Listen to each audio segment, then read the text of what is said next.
नमस्कार. आपल्या चॅनलवर पुन्हा एकदा मनापासून स्वागत आहे. रोज-रोज तीच भाजी खाऊन कंटाळा आला असेल, तर आजची ही रेसिपी नक्की करून पहा. फक्त 2 साध्या पदार्थापासून आपण बनवणार आहोत एकदम झटपट, चविष्ट आणि पौष्टिक नाश्ता. तर रेसिपी पूर्ण बघा आणि आवडली असल्यास सबस्क्राईब करायला विसरू नका. आता इथे सर्वात आधी मी एक जोडी पालकाची घेतलेली आहे. निवडून घेतली, स्वच्छ धुवून घेतली आणि पाणी टाकून आपल्याला ही पालक उकळून घ्यायची आहे. उकळल्यानंतर थंड करून एका मिक्सरच्या भांड्यात ही शिजलेली पालक, 2 मिरच्या, थोडासा लसूण, मीठ टाकून वाटून घ्यायचंय. वाटल्यानंतर किती बनवायचे त्यानुसार गव्हाचं पीठ घ्यायचं. हे वाटलेलं पालकाचं मिश्रण घ्यायचं. चवीनुसार मीठ टाकायचं. थोडेसे तीळ टाकायचे आणि घट्टसर हा पिठाचा गोळा मळून घ्यायचा आहे. आणि यानंतर याचा छोटा गोळा घेऊन अशा प्रकारे चपाती लाटून घ्यायची. आता चपाती ना याची मोठी लाटायची आहे. तर मी चपाती लाटून घेते.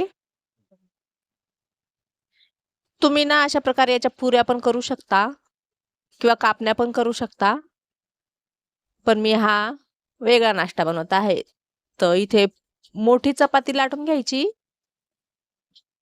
जितकी मोठी होईल तितकी लाटली तरी चालते आणि जितकी पातळ होईल तितकी पातळ केली तरी चालते. आता मी छान अशी चपाती याची लाटून घेते.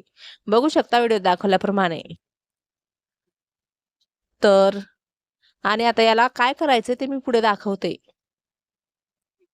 आता इथे चपाती लाटून झालेली आहे. बघू शकताय इतकी पातळ मी लाटलेली आहे. हे पहा.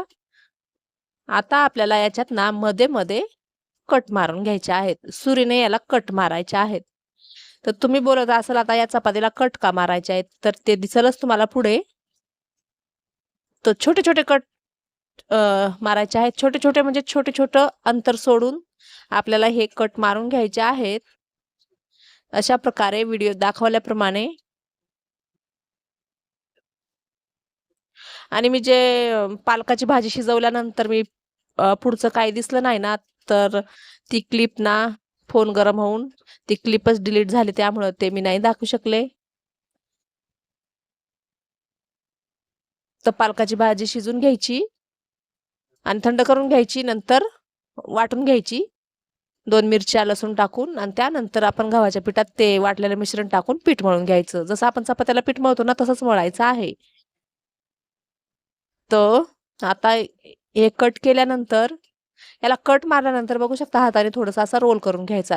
जास्त दाबून नाही करायचा, थोडा अलगदच करून घ्यायचा. त्यानंतर याचा गोल-गोल रोल करायचा आणि जे उरलेला भाग आहे तो असं दाबून घ्यायचा आणि आता याला थोडंसं प्रेस करायचं म्हणजे दाबून घ्यायचं हाताने. अलगद हाताने दाबायचं. आता या पोळपाटावर थोडंसं पीठ टाकायचं याच्यावर. हा उंडा ठेवायचा. थोडेसे तीळ टाकायचे वरतून. तुम्ही काळे तीळ सुद्धा टाकू शकता. आणि आता आपल्याला हा पराठा लाटून घ्यायचा आहे. तर कधी-कधी काय होतं आपण पालकाची भाजी आणतो आणि मग ते जास्त पालकाची भाजी म्हणजे आपल्यालाच काय तर लहान मुलांना पण ते आवडत नाही आणि मग ते खात नाहीत. तर मग आपल्याला वाटतं की त्यांनी पालक खायला पाहिजे. तर मग आपण अशा प्रकारे त्यांना करून दिलं ना तर त्यांना समजणारच नाही हे पालकाचं आहे की कशाचं आहे. तर तुम्ही नक्की करून बघा. तर जे पालक नाही खात ना ते पण अशा प्रकारे केलं ना मागून-मागून खातील. तर आता तीळ टाकून अलगद हातानेच हा पराठा लाटून घ्यायचा आहे. जास्त जोर नाही द्यायचा आणि आता या पराठ्याला आपल्याला पातळ नाही करायचं. यानंतर गॅसवर तवा ठेवायचा. तवा थोडासा गरम होऊ द्यायचा आणि तूप किंवा तेल किंवा बटर टाकून तुम्ही अलटी-पलटी करून छान खरपूस हा पराठा भाजून घ्यायचा आणि तुम्ही हा पराठा असा नुसताच खाऊ शकता. आणि आपल्याला रोज-रोज भाजी, चपाती, पूर्ण जेवण बनवायचा जर कंटाळा आला असेल, तर तुम्ही अशा प्रकारे पराठे बनवा. लोणचं किंवा चटणीसोबत खा. किंवा मग तुम्ही असे पराठे बनवून मुलांच्या टिफिनला